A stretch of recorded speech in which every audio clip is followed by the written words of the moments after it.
Good morning and welcome to Stella Maris, new generation adult. This week we are speaking with Cara. Cara and I have been together since, I can't tell you, before babies, way before babies. Cara, how has it been? So, being a part of the Celebrise community has really been just such an experience for me. It's a second home. As Leanne said, we were there pre-babies. We were there through lots of babies. And being here now with my family feels like Sunday morning home, and we're here celebrating together. Cara, you touched, this is going to be a very different interview because a lot of times I do interviews, I normally speak to teens, but Cara is an adult, she's a mommy, and she just touched on something that's very emotional when you said the loss. Do you care to speak to us about that? Sure. So before I had my two beautiful rainbow babies, I was pregnant and I lost my child at about four months. We named him Himani, right? Because we didn't believe he was a boy, and that was very hard for me. But Celamar's community really played an important part for me. I remember getting phone calls, text messages. I actually remember Father Michael Lewis at the time who came to the actual hospital and just sat on my bed and said, I have no answers for you. It is okay to be upset with God, but when you're finished being upset, have a conversation. And it was such a time because this was the first time for me and my new husband at the time to be pregnant and to celebrate. I celebrate everything, so it was really hard for me to, after announcing this beautiful baby that was on its way, to deal with that loss. And I'll never forget the first time I came back to church after my miscarriage. I remember it like it was yesterday. Any other Sunday morning, came in with my mom, and it was a baptism, and I cried. And I remember shaking, I remember crying, and I remember my mom escorting me outside. And I remember saying, Lord, here I am coming back to you after such a great loss. And the first thing that you showed me was baptism. All these beautiful babies and all these moms celebrating their babies, and I had lost mine. And it was hard for me. But with the support of my mom, and just walking me through the process, that life goes on. We celebrate the wins, we celebrate the losses. And I came back, and I remember several people reaching out, even just that experience, to just comfort. Sometimes people don't know what to say. And I tell people all the time, don't say anything, just show up. And now, going through that loss, I've had a lot of friends and older people actually who came to me and who said, I too lost a baby. And we've been able to share that. People should not suffer in silence. It is real. There is a mourning period that is non-existent for a lot of people, and it's kind of like a push.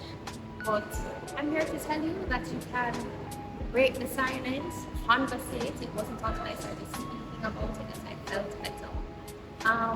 And I tell people just show up. I've had friends in the past, and I drop everything at work and I just go over to their house. I can't cook, but I can order mean Chinese food, and just be present with them. You don't have to say anything. Please do not say God knows best. Please do not say you will have another one and have fun trying. But just be there. Sorry. No, that was such a touching experience. I remember being a part of that journey with you, and to watch you grow into the awesome mommy. You are that little Barbie doll mom. It was great. Cara was with us when we started our first dance ministry. And I think that's why I have a soft spot for Cara, because Cara is in, Cara is out, Cara is in, but for the most part, she's in. How does church fit into your busy lifestyle? Cara, you're always traveling, what do you do? Let's start with that. So I have a mom that no matter where in the world I am, whether I'm in OJ or Mobile for an event, or even Florida for an event, on Sunday morning at 7 o'clock, you're going to get a call to say, hi, you going to church? You found a church near you? And sometimes it is difficult to, wake up the next morning after being out till 4 or 5 o'clock in the morning working on an event. But I found that it is important.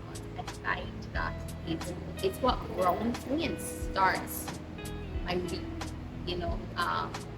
I've been going through just personal battles recently, and literally the song sang today, Be Not Afraid, was so telling, because I was like, look at God speaking to me. You know what I mean? A lot of times you try to be part and you're listening for that voice of God, but it comes through in so many other ways.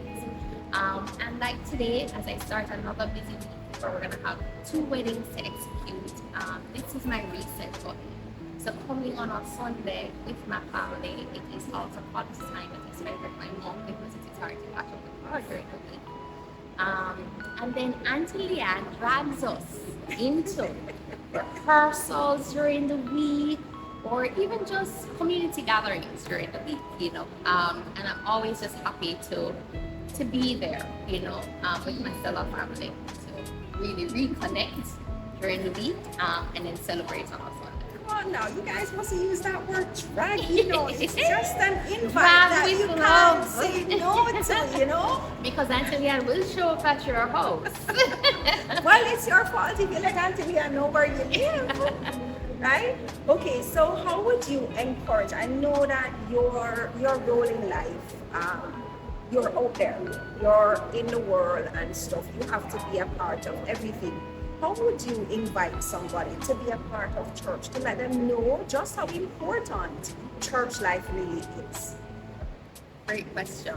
I would say, if you're just looking for that reset, if you're looking for just that reset in a busy world, I would say that's what church is. It's a community. And I know that COVID and everything that we've been through, but we can go to church online. It's not the same, right? You have to come and be among your fellow people, the people that share your belief, right? You'll never believe how many times other people are going through similar situations, and just being a part of a community is so important. Coming to church and receiving the Eucharist every Sunday is what you need for that fulfillment. It completes you. I invite you guys to come into our church community and really just find your niche. If you can sing on the choir, join the choir. If you can dance, even if you can't dance, come into the ministry. I will teach you, right? And it's just about coming in and celebrating every Sunday, being that reset button, as I said, to really just be that cornerstone of your life, and be able to have a open communication. It doesn't matter what everybody else is thinking. It's just a quiet moment between you and God, and it's setting aside. And my mother tells me this all the time. He only asks 1 hour and a half. He doesn't ask for anything else. He asks 1 hour and a half. So in a busy world where you have work, you have family, you have supermarket, everything else going on, he asks 1 hour and a half. And to be able to give him that hour and a half of just celebrating his life, celebrating in the Eucharist, and celebrating with your community is very meaningful. All right, so one more question. Being at Stella for as long as I've known you, is there any change that you within yourself would make to bring in more young people, or just be a little more open? So this is such a touchy subject. It's life. No, we can edit, but I won't. Nice. So I I think that us as Catholics, we have to evolve. We are losing our young people to other churches, and that's just real. I myself, I can tell you, I've been out there, I've explored. One of the things that I'm loving is the energy that I've seen that has been reignited into a choir, praise and worship being brought in. And that's what gets the young people. It is not, you have to wear a dress to come to church, right? I remember growing up, my mother was like, you can't wear jeans to church. And it was actually my 9-year-old Jana who said to me, but God said, come as you are.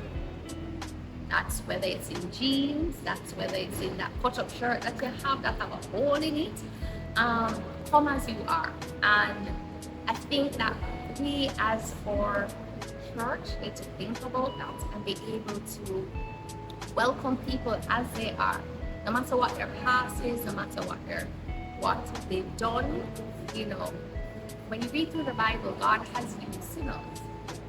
He didn't use somebody who was perfect, right? And as a church community, I think we just need to open our arms, and that's the message we need to tell our young people. Come as you are. Not because you go out and encourage your youth that you can't come to church. Come as you are. Not because you have a tattoo or you look a certain way. Come as you are. And I think I was telling my mom that look when Deacon Mark and Father Brown before commonly, because they make it so real world. And that's what we need to do for our young people, to show them how the Bible now, the Bible that was written way back then, is related to life now, So the changes that I would love to see, singing more modern songs that are not just from the hymnal, but songs that are out there, so people can really get into the spirit, the songs that can really speak to what they're going through today. And I would love to see a later mass, for the people who go out late at night on a Saturday, so we can come to maybe a 6 o'clock evening mass. But other than that, just fostering community, having everybody have an equal say in what goes into that celebration of mass and like that. Okay, awesome. Well, let me talk. I don't go out anymore. I can't manage. I'm in the mature. Next week then we can go. No, I'm in the mature side of life. So you see, I have blonde hair, so the grays don't show. So if you miss mass, if you're going out, hop into the 6 o'clock mass on a Saturday.